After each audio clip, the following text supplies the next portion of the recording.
والذين ينفقون أموالهم رئاء الناس ولا يؤمنون بالله ولا باليوم الآخر ومن يكن الشيطان له قرينا فساء قرينا وماذا عليهم لو آمنوا بالله واليوم الآخر وأنفقوا مما رزقهم الله وكان الله بهم عليما إن الله لا يظلم مثقال ذرة وإن تك حسنة يضاعفها ويؤت من لدنه أجرا عظيما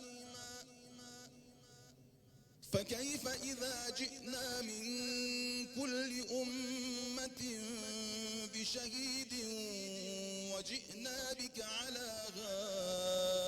هؤلاء شهيدا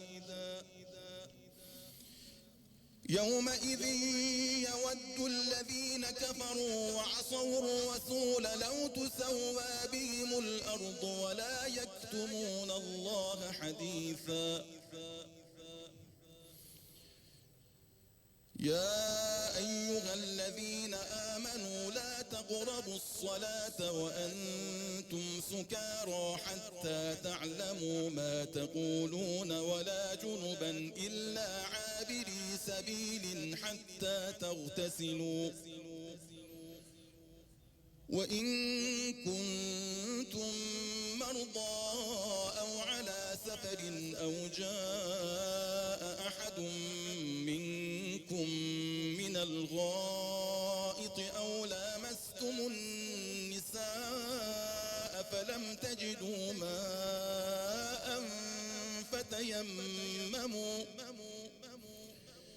فتيمموا صعيدا طيبا فامسحوا بوجوهكم وأيديكم إن الله كان عفوا غفورا